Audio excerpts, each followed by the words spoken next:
Le problème est que Verkis a un problème à santé qui alors ABC Nyoka Longo ou assuré intérim. Verkis a zongi après traitement, a zongi la poste wana blocage commis. Donc Nyoka Longo lingo CDT. Non, c'est-à-dire la voyageur qui a un problème à soins. Dans la zongi, na commis les mokanda, na le vinaille que intérim na yo coquille. Donc intérim coquille, donc on a banda lundi. Ah, mbalamoko, na mon réaction à casse. Eh bien non, mais ndenge wana faut tout ça la remise et reprise. Ah, mais au député banda tout ça là na ngote vice-président Nyoka Longo. Somo tuninga wana et ça premier mbongo. Na mbongo moko ba futa biso na ba c'est à plus de $300,000. Le président Jossard a défait $10,000 mon boye to habiter so ici à Foutiango et baro zela 375,000 wane bima et en moi mon Verkis pas zongeli. Bon c'est ce qui est vrai aussi que Verkis a bandi peu ba démarche na ya mais au fond Mbongo Mongo société à communication RTL il fallait payer ça à peu près $375,000. Donc Mongo bene kotara non? Mongo kotara na sokoda. Oga er mususu bo ba retourner à président Jossard. Mais ndeni ba veuve wana to kotala bango boy. Est-ce que sokoda ils apona ba veuve. Bref na lo ba artiste ba ko yoka na soute. Artiste il faut que lugula bango ba musu ba gérer bango. Bango moko ba za bana mikete comme Thierry. Ah ba si ba koli ba olanda na waka mbongo. Bazolanda mbongo kokabola mbongo ezana no bien tena to yebi kokabola mbongo tena to yebi ko pesa mutu droit na ete yango no moni ke ba droit ba artiste za non respecté te. Allô ngaya wa santé eza misuma ah katelinga lingala pour la santé mwana mon fils pour ma santé misuma ah katelinga lingala bandeko misunga ezali kokatela motu lingala te ezali mitwe de santé oyo epesameli na bato nyonso employé to non employé motu nyonso oyo akoki kaka kocontribue na mbongo mokie na fin du mois po ete mokolo akobela misunga ezwa swe na ye ya malamu na bahopito nyonso ya minene ya république démocratique du Congo. Soki maladi na yo bakoki kotraite yango awa na Congo te misunga akozwa charge na yo okende kozwa soin na bamboka lokola Afrique du Sud, Turquie, Suède, Russie to Inde kala mingi te na bamboka mosusu. Soki moto oyo misunga ezwaki charge na ye mpo na basoin nzambe akamati molimo na ye misunga akosokipe na mpe Gambia. Ate bandeko bazali libanda bakoki koadere bandeko na bango ya Congo po ete bazwaka soin awa na mbongo bango bazali na misunga. Ta santé c'est ta vie. Abonnez-vous massivement à Wandé Source qui tape dans le terrain à récolter vos informations et à vrai s'il vous plaît. Donc Total Afrique Info, Info Afrique Bimaka, Info Afrique Bimaka. Bana King, Bana Dar es Salaam, Bana Poto, Bana Mokil Mobimba, Site FM Moko, Afrique Info avec Franck Stemai, Yandankala, Twende. X-Bass Marandura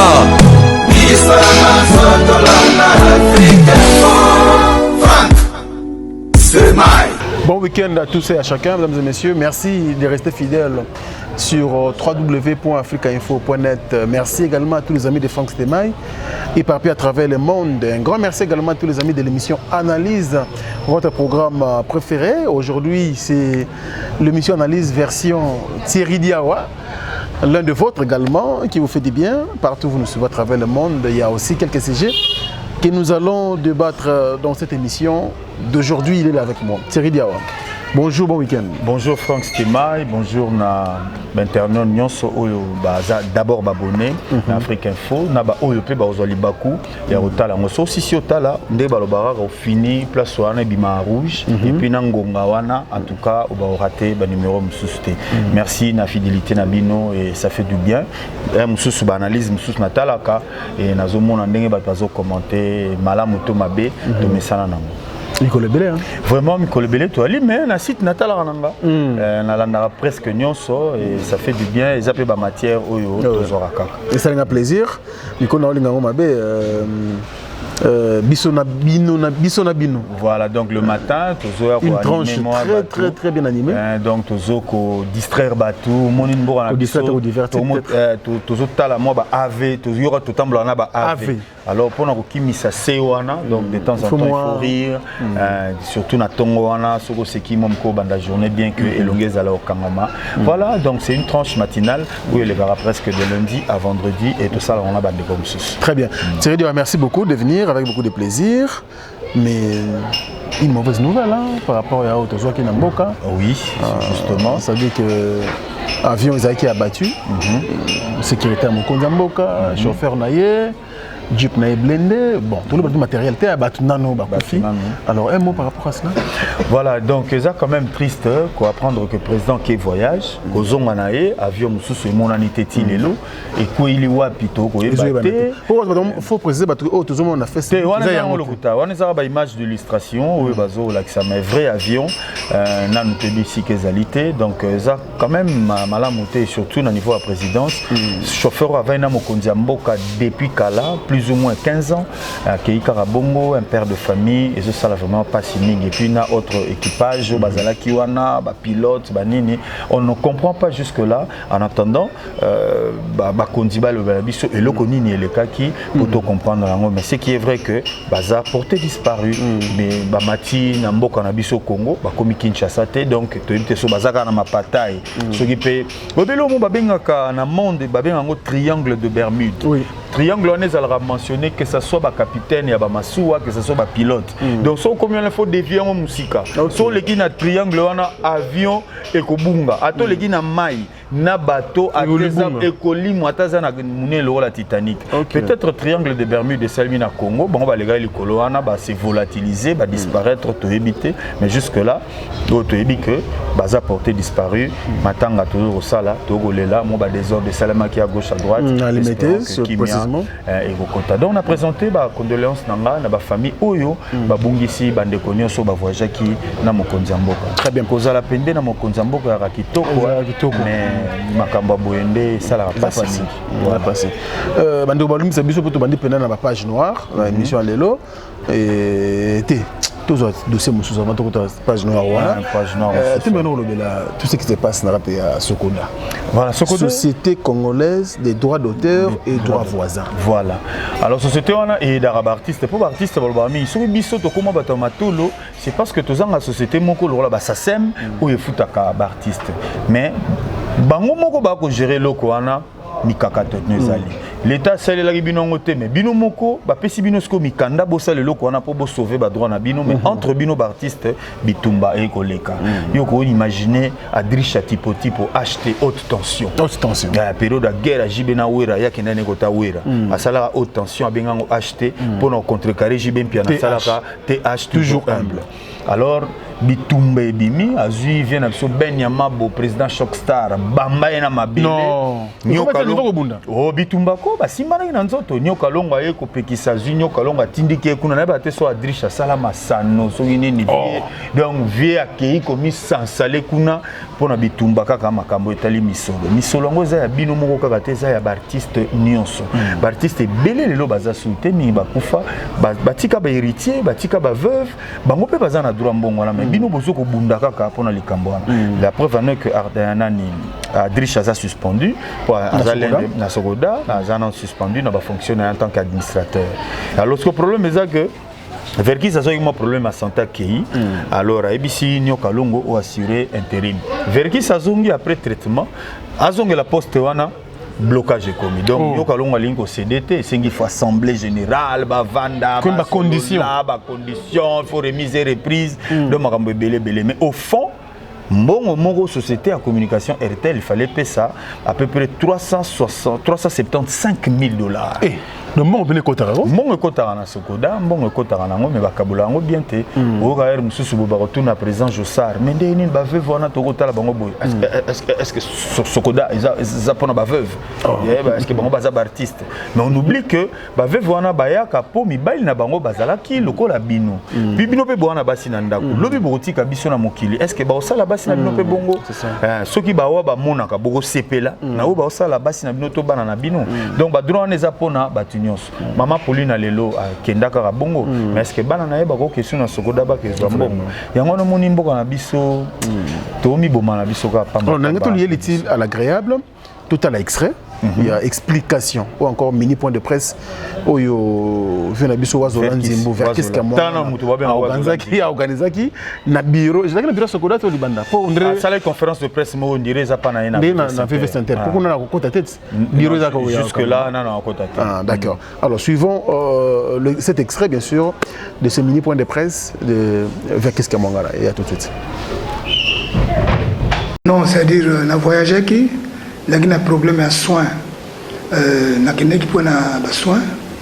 Alors, tant qu'on a zongé, on a continué à soin. Donc, l'air, alors, la personne qui intérim par vice-président, Nyoka Longo. L'air, mais il y a des choses à diriger. Parce que d'habitude, les Argandais, on a soko, on a mon conseil. Oponi bato yo bako diriger simanayo mais bako leka na likolo ya oyo biloko ya ko sala te ndenge na yebeli yango. Par exemple so motaza aso sala intérim ako louer akoki ko engager bato te ako matsa salaire bato te amakami belé ako sala te parce que il aso sala kaka intérim.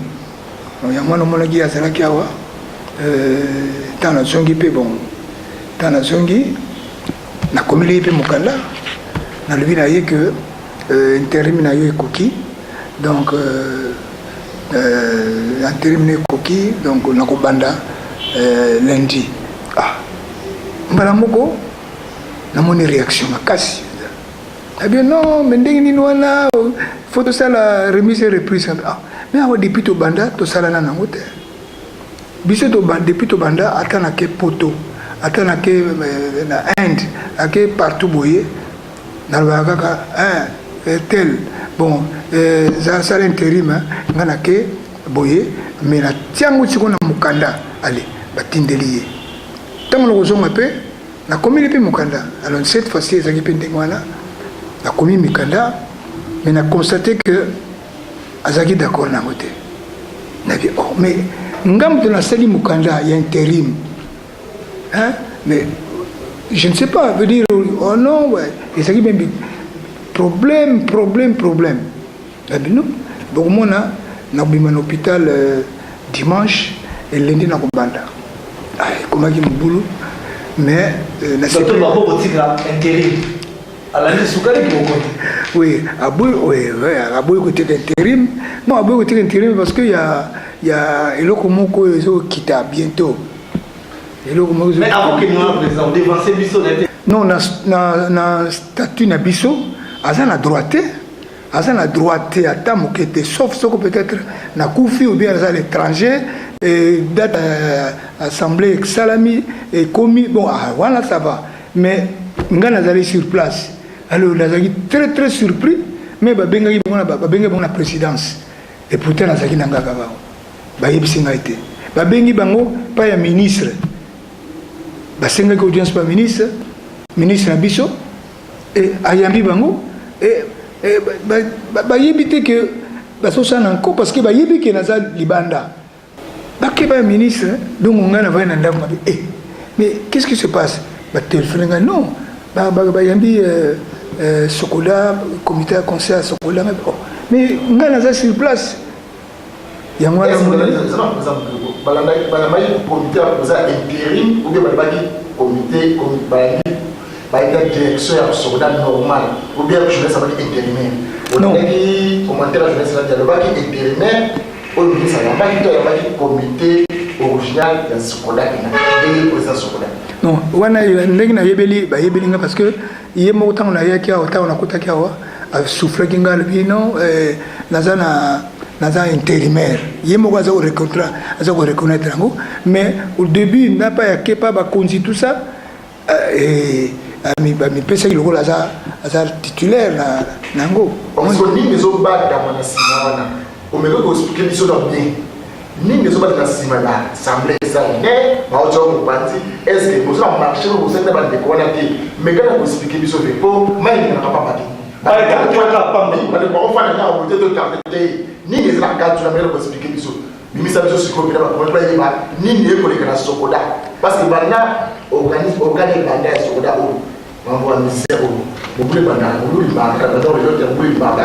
mais depuis son cas Sokoda Salama Malaliboso tout ça les 4 ans Malaliboso ils ont toujours 2 ans et 4 ans mais oh il vous quand même hein et vous bon question mo tuninga wana et ça premier en bongo oyebi que ngai na pesa yi rendez-vous de artiste na le bi na ko bunda par tous les moyens surtout les contrats na sep na fek bino tout beaucoup sepela parce que mbong beaucoup soit et que ça la supérieur par rapport au yo baza ko soit avant protocole d'accord bien fait si vous ça là to sali yango et fek la remercier bango parce que to sali les le kwango donc bientôt tout ça na mbongo moko ba futa biso na ba se vous a plus de $300,000. Voilà, Thierry Diawa, on a comprendre apparemment qui se Sokoda des autres aussi la terre des autres aussi la terre et puis en plus Sokoda zo kena okufa na makambo nyo sozoui bazo kena okufa so landi même adrisha c'est pas parce que azali banda za suspendu mais société zo kena okufa na yoka ke komorobo il est interdit na ba administrateur ya kodefa mbongo na kesi ya Sokoda mais président Jossar a defa $10,000 mongo boye to ebite so ici à Futiango et baro zela 375,000 wane bima et ngwana moni verkis pas zongeli bon c'est ce qui est vrai aussi que Verkis a bandi pe ba démarche na ye comme ye azana nous PCA ndenge mabengaka atamboli presque partout beaucoup tana ba ministre ba rendez-vous monsieur za lelo samedi auto ko tourner pour azongela vraiment poste na ye donc to ebite so ba kosuka ndenge nini bref administration na biso ba congolais ezoleka na ka malamu te lelo to ko ganga sommet ya mboka to ganga ba député mais même organisation ya biso moko e go simba na ngote ba artiste buganga ki ba droit na mais ba pesi bino pe société oyo bon l'état sunga biso yango la sungi bon gérer pe bino na bino bon gérer nanu mais lelo gestion malongo ezate bon ce que soki musicien moko comme ministre de la culture est-ce que possible pesi poste na ministre de la culture donc on dirait la nzemo na bango chaque jour ba pesa biso na mutu moko yebi makambo wana mais ba pesi bino ba droit na bino oyo bogangela ka tongo pourquoi soki lelo to koma boye ezapo tozanga na ba droit mais bozo ko na mino pe gérer mbongo ngote boko kabola mbongo na kati ba poche na bino c'est la politique du pays donc la corruption ou même président actuel Félix Azoro Lobe la lutte contre la corruption il y a ngona na makambo ya Sokoda donc est-ce que faut l'état sous na même mise na kati ya Sokoda po on dirait que gestion ka bino ba artiste bo gérer faut atala parce que soka tiki bango boye zomona bitumba zona ta drisha ba benya mambo pona mbongo papa yena papa koli papa na koli bon so betaki mutu na se ka kufi c'est ça mon eza malamu te donc lelo ko soit nezali boyoka ni ezate mais dans tout ça banani baza ba pauvre pour bazo ko utiliser les populations démunies ba veuve bana ba artiste ba tikala bongo ba se retrouver bangonde ba comment ko utiliser bango pour na basa la moi groupe abato so ça na groupe abato belé ba koteli yo ozwa poste so ko na bango te ba ko boa kisayo mais ba so ko exploiter bato wana mais lobiler mbongo ko bima ba ko na bango yango te donc Congo to yebi ko kabolana nu mbongo te c'est ça le problème donc parce que au bique je crois troisième gouvernement parce que gouvernement ba Blaise Boula et Zali Bandaki après ba yego Chapolet Mukendi après Paul Mukendi c'est Verkis mais ordre ezokota karaté non ezokota nango karaté donc bref na lo ba artiste ba ko yoka na suite ba artiste il faut ko lugula bango ba tumusu ba gérer bango moko baza bana mikete comme Thierry Diawa ba si ba koli ba olanda na ka mbongo bazolanda mbongo ko kabola mbongo ezana no bien te na to yebi ko kabola mbongo te na to yebi ko pesa moto droit na été yango no moni ke ba droit ba artiste za non respecté te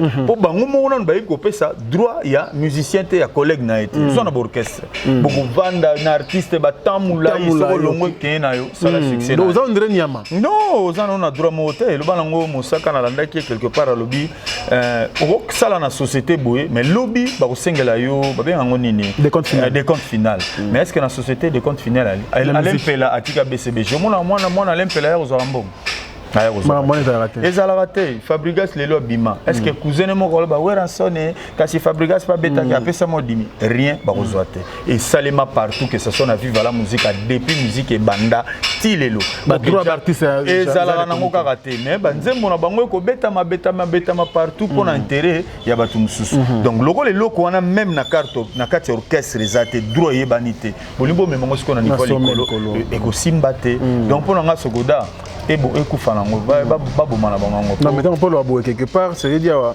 parce qu'il paraît quand même que ba artiste monsieur Batouchar oui besoin bon après 3 mois je crois mais ce qu'on va privilégier bien que ba payer ça la raté le balango redi amisi ba payer même si ba futa binoka ndengwa na ya zwa ya yo yango ya zwa le ndé ba kabela bazo kabela yo et puis malgré ça bazaka na bureau na ba papier mais bazana système à suivité est-ce que bazana contrôle ya ba terrasse no se beta ba nzemo bazana contrôle ba chaîne sa télévision o beta sala ba clip bazana contrôle ba radio rien ba contrôle wana ezate donc bazana ba matériel adéquat so mbongo ba bimi neti RTL ndenga zo pesa bango mbongo boye yango no moni président nyoka longa tingami ne sik mais est-ce que verkis pas y comprendre c'est dire tant que journaliste chroniqueur de musique on comprendre qui a raison qui a tort parce qu'on dirait surtout comprendre pour ça je sens nyoka longa alingi pas mon clair na likambo na mbongo kotaka mbula na mbula siko yemoka moni ke oh nzoka mbongo bene kotaka boye ekendaka wapi bona vana tala ndenge ni basa répartition mbongo wana et moi pe alongwa susu exacte ba créer poste moko ya vice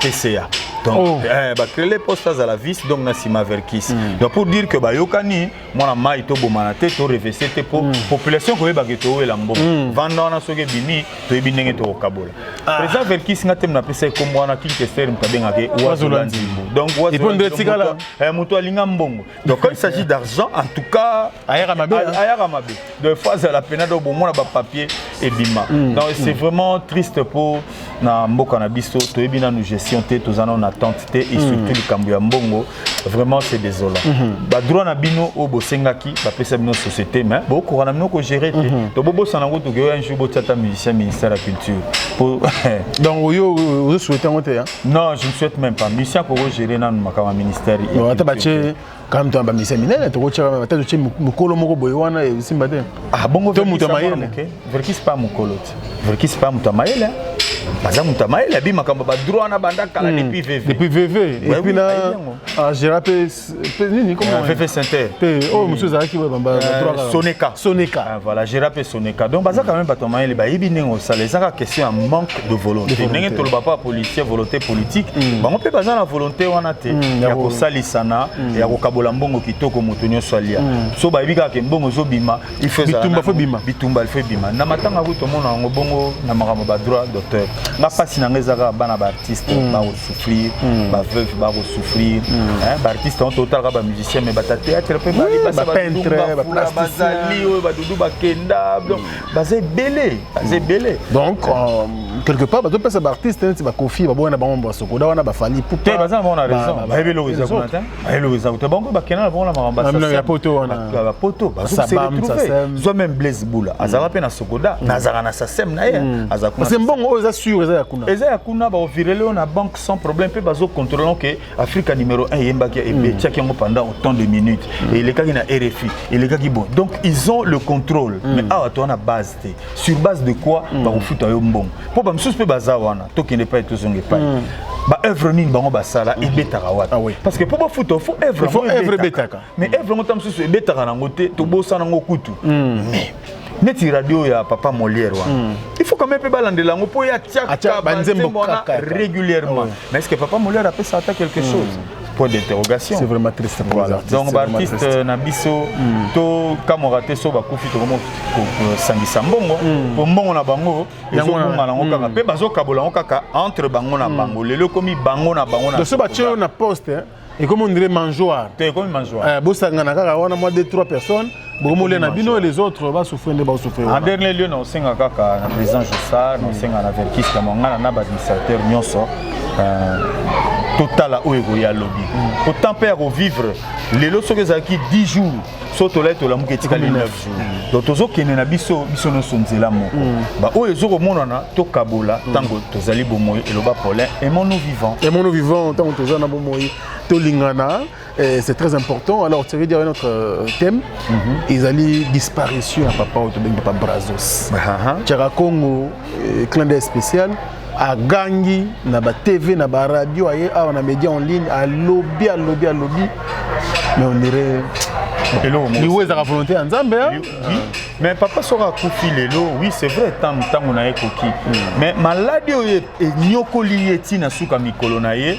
Mbongo pe kokai ko salisa yango parce que eloko zanga ke zalaki mbongo mais mbongo ngo ebimaki mais na sorti ya mbongo nango ekenda na nga ndengwa ba pesaka ba médaille ba lita bembo ba uta poto ba ya ba joski ki ambukuta ba ya ka kuna ba chaise roulante ba latsa ba médaille moyennant quelque chose mais ba papa on a ba pionnier indépendance ya zote hein te ba papa bazo ba médaille te bazo elo te ba tikala ka bango mi balé ba oyo ba musicien ba kendaka ko accompagner ba politicien la table ronde ouais o ba imbara indépendance chacha donc ba tikala ka papa Brazos o autotika biso na o betara drum il était tellement très jeune akenda ko to mineur ba tsage mbula po matana avion wana petit Pierre petit Pierre petit Pierre alors ba to wana nyonso ba sali quand même makambo ya bien na mboka ti le indépendance chacha e beta ma comme hymne africain donc na indépendance yo yangwana betaka ata ba royo kana bango ba kombo na mingi te mais le ka indépendant chacha pour na bango c'est l'indépendance mais papa on a kufika bongo toko condamner gouvernement toko condamner nani mais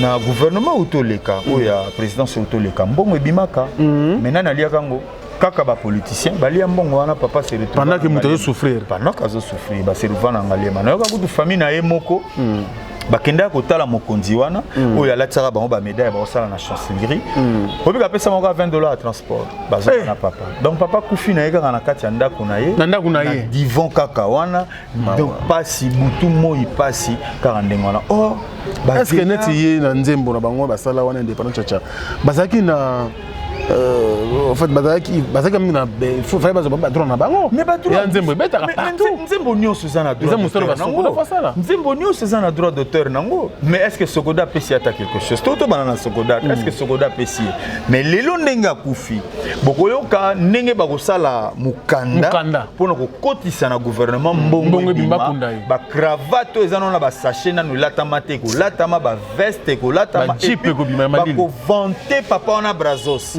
pourquoi on a dit moko boya papa mba te que papa Brazos vieux Brazos na Rossignol ba kulutu nzela boutique la biso okoyoka ndenge ba ko vanter papa wana ba discours ko bima à sa mémoire pour nyonso ka mbongo bima to kunda pionnier ya indépendance mais mbongo wana azala pionnier à souffrir na bandal kana donc papa souffrir lokola mutu pamba lokola mutu asale loko te non asale loko te reconnaissance na mboka ezate tout ça ezana encore clique ya artiste balingani pete entre bango nana ya kotala ye na c'est ça c'est vrai kotala te mais yo zela batu ba ya matanga ba ya belé pour azadi na cinquantenaire c'est cher moko wana mais batie kuna batie na nukuna mais kolongole bandal bo chete na atana HG kaka pamba mbeto wana rien atabo me mettre na homme de vieillard parce que c'est à Colinzo te bandolemba ou me mettre na homme de vieillard et si ka puis amunaka atani mais papa isolé na ba souci wana abandonné bongo pesate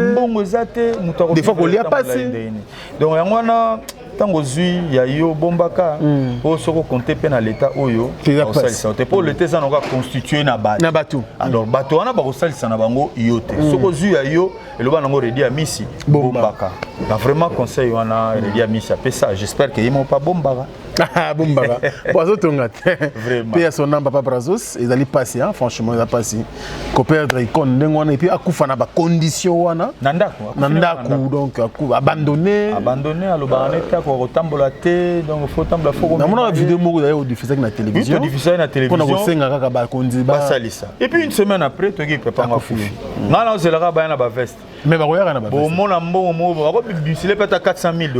Pour kunda bien moni palais du peuple pour na. Mais palais du peuple ngo ya l'état. Et cinquantenaire kuna pe ya l'état. Mais bon nini ngo boko senga. Ah pe nécropole intéressé ya l'état. Parce que bon nini ngo belé bima. Oh non délégation ko ya après oyoka kaka. Baswani. Dans une absolue côté. Biso famille attache to militaire. Bon bon continue ba poche ba. Tout le monde na matanga papa le tout. Famille n'est il lo. Famille tile bazo le côté. Même délégation que nous accord papa na bango. Batikal famille on et puis quoi ya sport wana. 30,000 mo kenda. Tile le solo ni mo bima. Et si la ka bongo bazo na ba on le côté. Mais ba pesi gloire na mboka. Ah et ça là même mon pas. Non mais ça la pas. Et on a mutu so comme na âge mo boy pour na battre la santé né. Abimne mboka ka. Ah fa ne côté mo boy. Malgré le pays est riche ndeke toyoka. Mais akimi na mboka. To pesa bango torte bata diaspora. Pour na magambo ya boye. Ti wapi, ti suka wapi.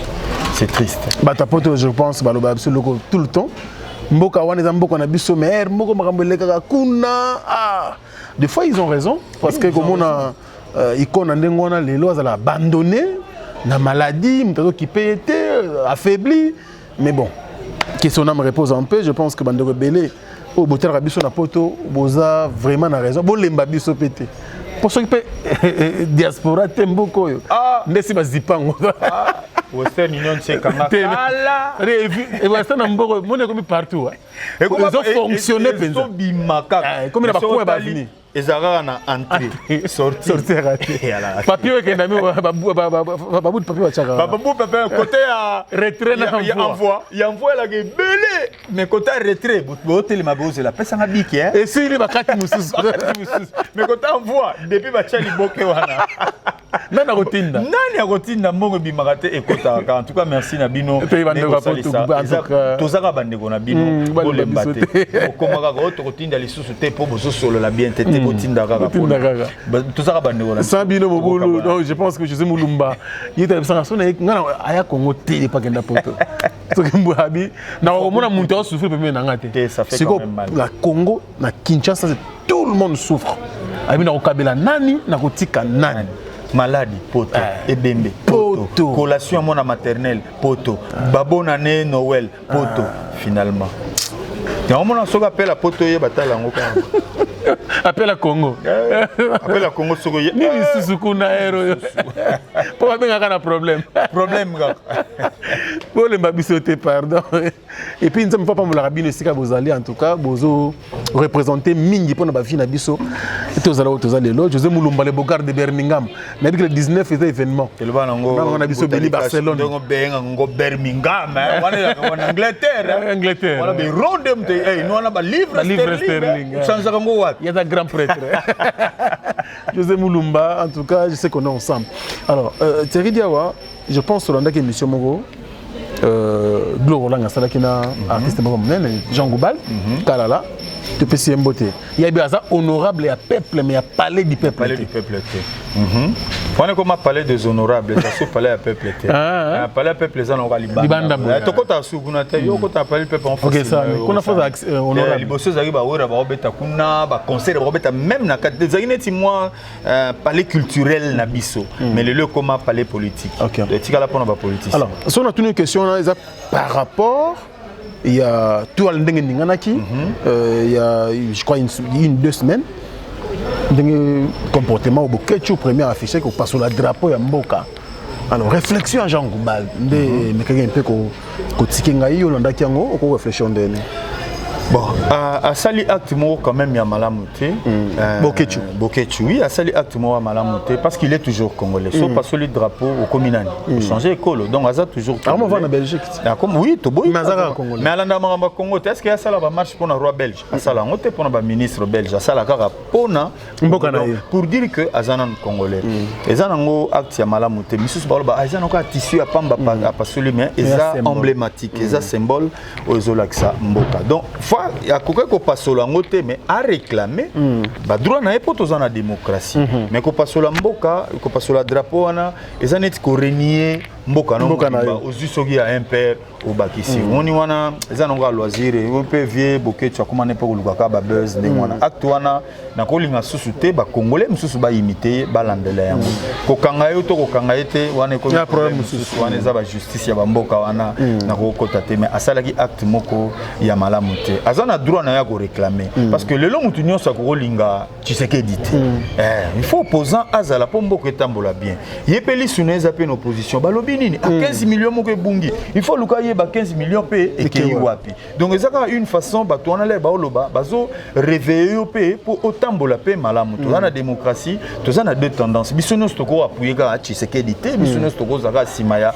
gouvernement lelo te ce n'est pas obligatoire alors muto azane libanda azana ba vie na ya kopesa soka moni koto ezo simba te fa loba le to le la vie brazo sa kufinika bongo to le la pa na bango et ça peut pas défaut ce n'est pas dit que to lingi bango te to komi soki opposant moko radical le bango Tshisekedi radical donc ça a une façon ya ko revendiquer mais revendiquer ya ko passer la drapeau ya mboka eza yo moko zo ko isamboka na américain ko passer la drapeau américain un belge pas ko passer la drapeau ya Belgique te soka yo ka na mboka te pas là que c'est na lingimbo kana ngato mona barab ba ko tumba ba drapeau États-Unis a ko tumba drapeau ONU a ko tumba drapeau soki ya Union européenne mais yamboka na yimoko yamboka na été ya ko batela yango ko tumba yango te donc ouais ça la kezaki acte moko ya ko landa te mais to condamner pété bon ba ko pasola mboka na biteni o ba ko diriger pe bazali bango pe bazali mais total bango te ay mo total ka muninga pa lekina te mais o ba ko pasola mboka na kuzu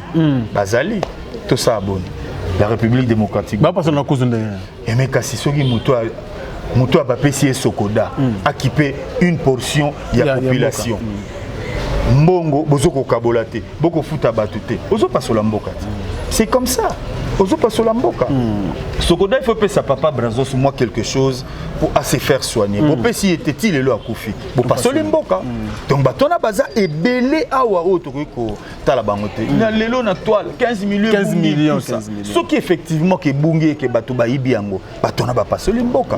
C'est pire encore muto a paso le drapeau. To condamné pour saler en ligne mais o ba ko sala ngo ya mabepe bazali et belé. Donc to mitala nanu biso moko bolingo ekota tozonga nanu congolais po to bana juger pe baninga misusu tozo tambola nanu malamu te mboka nanu vraiment bando tambola malamu te po bizale na biso mentalité et changer. Voilà. Très très belle réflexion Thierry Diawa. Je pense que Bande Rebelle c'est à travers le monde par rapport à cette émission analyse bien sûr qui vous sert et puis qui vous divertit, qui vous informe, qui vous forme avec beaucoup de plaisir. Alors Thierry Diawa, encore une autre page noire, on a une émission de deux appels maudite parce que la page noire est moins belle. Avec Bungi donc la page noire est moins belle. Dès qu'on a vu ce peu coloqué en tout cas nous de Tobaki chauffeur président. Oh on a pas chauffeur ko page noire chauffeur président limwe chauffeur pe Kofi mopa ou Kofi puis ba dire na bango ba travailler na patron na bango pendant longtemps coloqué on a fait en tout cas une quinzaine d'années coloqué so qui na ba 20 ans on a ba ba coloqué on a chauffeur na boka ça ba membre ba boka mingi tout ça trop a wumel pembe na Kofi Olomide même fali pas ba kotanga kombo na nyonso tout ça bonne que son âme repose en paix alelo azate et puis ba condition à Koufeli je crois yebiango okolo banene omoni bisope na Congo awa respect moko pe envers l'institution pe za na ngote pour quelque part tota pe l'institution etambola bien na droit ya koloba guerre wana bandai ka rapona émission moko na ti lokola salaki na Kofi Olomide alobaki clairement censure il faut kufa alors censure wana ezaka filé na ministère de la justice pour ce que bazana moi cachot na bango ba pesa bango na parquet kuna ba pe na ba soldat na bango ba sala ba mandat d'amener ya senga ki kufa po na bonne marche peut-être ya bango ba musicien censure pe kolobatin tozo contrôler bino po na maloba na bino bêtise trop alors wana ezaki moi bras de fer alors je pense que Kofi azaki convoqué une fois deux fois alors à répondre qui na convocation on a été ba comme invitation à yagité et un moment soki troisième fois comme il mandat d'amener mais est-ce qu'il y a pas eu résistance pour Kofi pas na moi sécurité na oyo et batela kaye en cas de boinabo est-ce que ba salagi résistance te hein oyo que chauffeur atala ndenge batona ba escalader ba mur ba binduke bimi alors na somo wana a piqué crise bisope ba check up pe ala ngo pe pas si tam so zaki na problème na tension a kokana émotion te atali pena mo pa wazo keninga na usuka wapi venir à bana voilà donc merci Thierry Diawa toujours avec beaucoup de plaisir. Merci, alors je disais merci à tout à travers le monde. Merci beaucoup au plus beau, au plus élégant de la ville de Birmingham, José Moulumba. Mon thème est béni, il de Barcelone, maman à Heaven. Le 19 de Makambu, Mokile Koningana. Donc, ici, il déjà sango. Mais base de la gare, le jour, je vais comprendre. Merci également, merci pour la première dame de Lausanne, mon thème Viego Belisha. Mes parents riches, Andy Loua, un enfant pas comme les autres. Merci beaucoup également à Alain Dinamo, l'homme surprise agréable. Bogart, Tina Poche, il y a maman Jenny Samba. Merci beaucoup à Dekos Moukoko, grand prêtre. Merci pour tout. Merci à mon sponsor Noël Okito, Mr. Uptown, Neva Give Up. Soldat, toujours avec beaucoup de plaisir. Tania Westwood également, je pense à toi. Sans oublier, bien sûr, Yaouli Moucheni, les sels uniques, le vrai code depuis Dijon. Merci beaucoup, Yaouli Moucheni, pour le soutien. Sans oublier, bien sûr, Emani Dola et pourquoi pas Manu Sakombi. Manu Sakombi, 20 ans de métier. Et puis en Rustie, Tonzambi, le descendant de Yakole Kole. Merci beaucoup également à Diesola, notre agence privée, Diesola City London, Succès Kassongo. Merci également à toi, Bandekoto à travers le monde, mon vieux Yves Kimpembe depuis les USA. Je pense également à toi, Pamela Okito, na Toronto, Maman Adrimela. Merci beaucoup pour le soutien. Bon, tellement belé. Et puis, je n'oublierai pas aussi, bien sûr, grand prêtre le boss depuis Finlande. Nabi que star en couleur ça qui taquine quand le solo dans un téléphone et que ça la vie s'ouvre bien. Tout qui est dans le Thierry Diawa. Voilà. Tout le monde qui est dans souka. La liste mon moulay comprendre de cara. Puis le Afrique Info tu m'okili mobimba.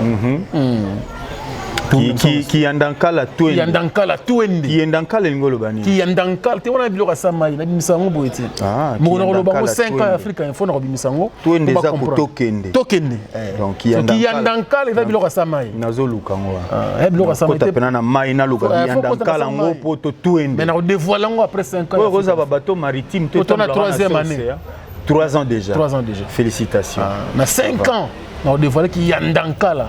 Il ngolo ba. Il me sala makambo. Des fois tu. Il m'a compris qu'il y a mystique. Bah oui. Et puis au tient on a son likolo. Ba luka artiste on la Tanzanie. Ba luka est trop.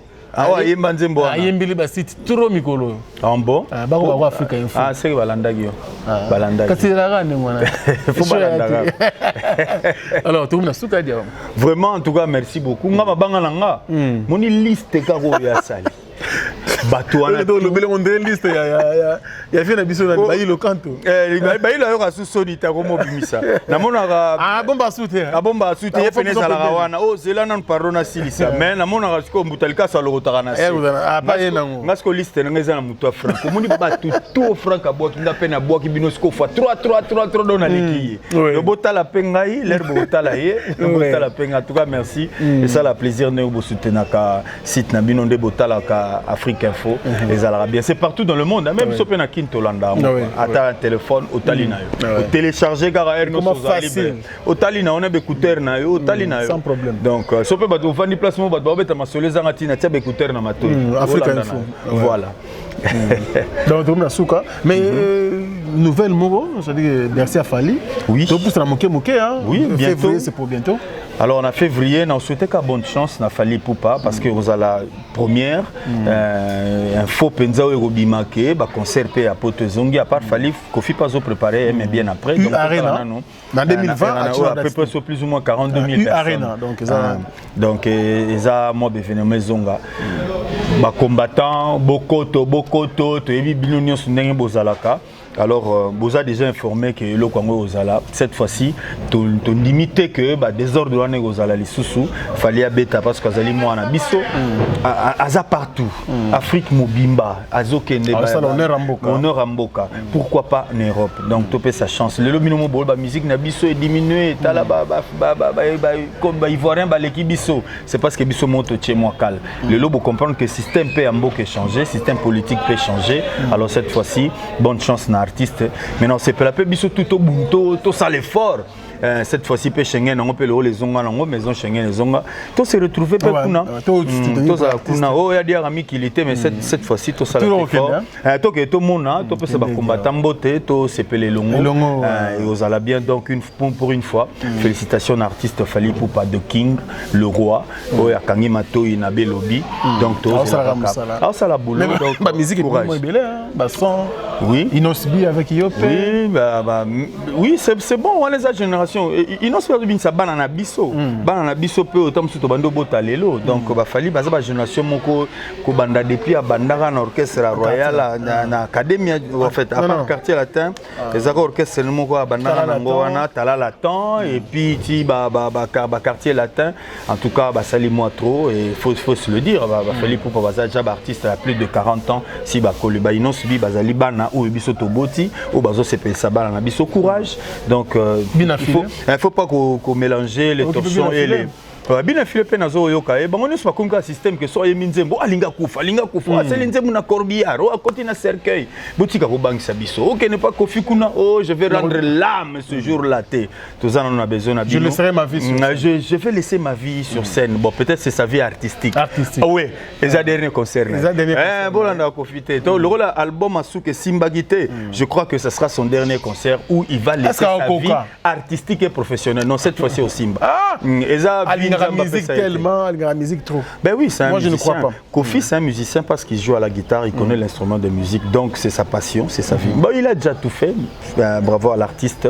Les Lopé Fally Bazali, encore une fois, courage à l'artiste. Toro Zelana en février. Donc, il y a un filé, qui peut trotter. Bon, Moninga. Na banane na kobina swelema swé donc na banero moi na banero na yoki ba son ya ndenge na ndenge no ki ba chanteur ya ndenge na ndenge donc apena musique na banane na ba shock star tala ba shock star na banane 86 87 place pena na moni que musique ya la ngala lata pantalon ba tie mushashino ao bor mo bo kangi penza wa donc soko zo bina ayaye donc là no tala bonga be oui c'est la jeunesse ce sont nos enfants ba no ba na biso on to zo tala on dit courage ezaba Inosbi oh manque Fally asali boy on a penza na ko côté loko on a te po comme moi manque de respect pour ba mikolo asuka ba leki bana ba rozanga botosi epai ya baboti yango pe to ko mona na musique wana na ko kota te sino te ba rozanga pe botosi envers nga ngana nga muta ba swelema na bina ba ayaye na yoka ba bozi donc tina comme la musique à lelo donc na mona non il y a pas du nouveau quoi biso comme yope ba pesa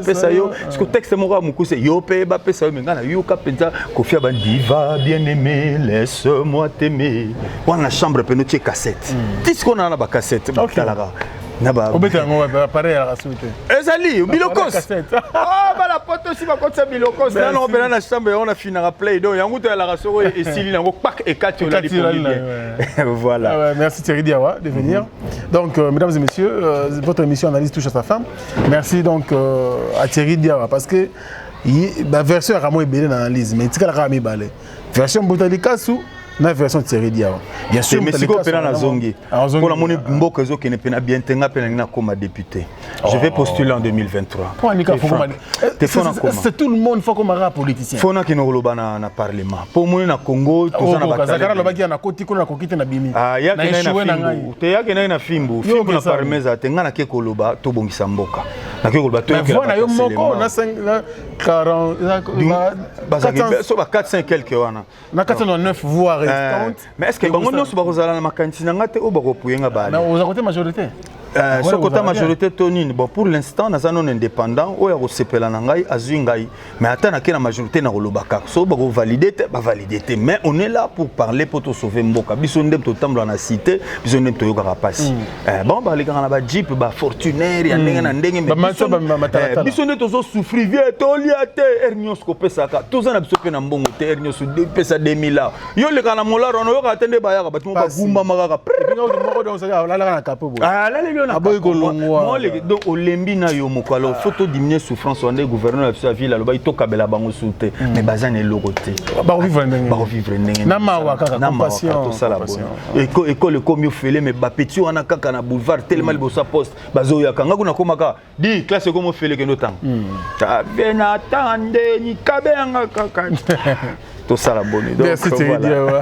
Merci beaucoup de vous investir de nous souhaiter beaucoup de plaisir. Nous sommes à la fin, donc je pense que Bandeko, il y a Afrique du Sud, toutes les villes de l'Afrique du Sud. Et je pense que Bongisango avec mon ami et frère, bien sûr, Aïdor Bokwala, le Brésilien. Aïdor Bokwala, le Brésilien. Harmoniser ma solo et solo qui je pense qu'il faut maintenant programmer donc ville par ville pour Ngonga. Et ça va bien. Fin du mois, nous sommes ensemble.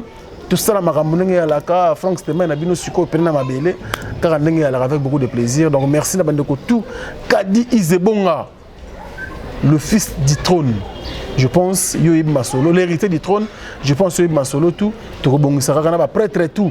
Moutambon au Pénin Afrique du Sud, il faut y bailler Siko.